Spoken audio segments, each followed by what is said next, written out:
adequate response to the question of illegal immigration? Chris, first of all, I was just saying to Chris Christie, they say we're outspoken. We need to take lessons from Donald Trump if we're really gonna learn it. Hey, here's the thing about Donald Trump. Donald Trump's hitting a nerve in this country. He is. He's hitting a nerve. People are frustrated. They're fed up. They don't think the government is working for them. And for people that want to just tune him out, they're making a mistake. Now, he's got his solutions. Some of us have other solutions. You know, look, I balanced the federal budget as one of the chief architects when I was in Washington. Hadn't been done since. I was a military reformer. I took the state of Ohio from an $8 billion hole and a 350,000 job loss to a $2 billion surplus and a gain of 350,000 jobs. Respectfully, can we talk about illegal immigration? But the point is that we all have solutions. Mr. Trump is touching a nerve because people want the wall to be built. They want to see an end to illegal immigration. They want to see it, and we all do. But we all have different ways of getting there, and you're going to hear from all of us tonight about what our ideas are. All right. Well, Senator Rubio, let me see if I can do better with you. Is it as simple as our leaders are stupid, their leaders are smart, and all of these illegals coming over are criminals? Well, let me set the record straight on a couple of things. The first is the evidence is now clear that the majority of people coming across the border are not from Mexico. They're coming from Guatemala, El Salvador, Honduras. Those countries are the source of the people that are now coming in, its majority. I also believe we need a fence. The problem is if El Chapo builds a tunnel under the fence, we have to be able to deal with that too.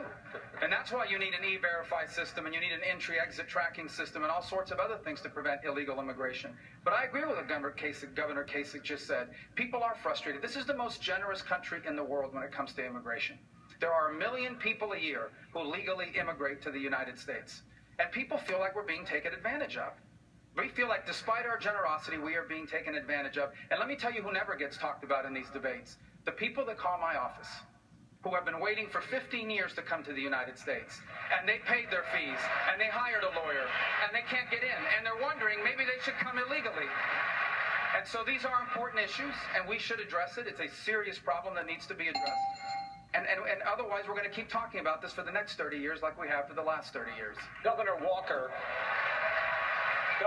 from 2002 till as recently as 2013, just 2 years ago, you supported comprehensive immigration reform, including a path to citizenship.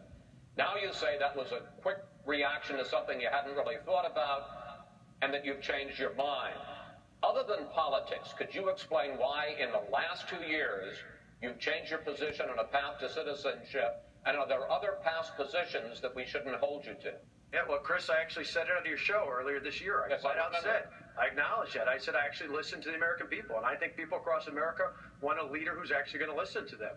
I talked to border state governors and other elected officials. I looked at how this president, particularly through last November, messed up the immigration system in this country. Most importantly, I listened to the people of America. I believe we need to secure the border. I've been to the border with Governor Abbott in Texas and others, seeing the problems they have there. There's international criminal organizations penetrating our southern-based borders, and we need to do something about it. Secure the border, enforce the law, no amnesty, and go forward with a legal immigration system that gives priority to American working families and wages.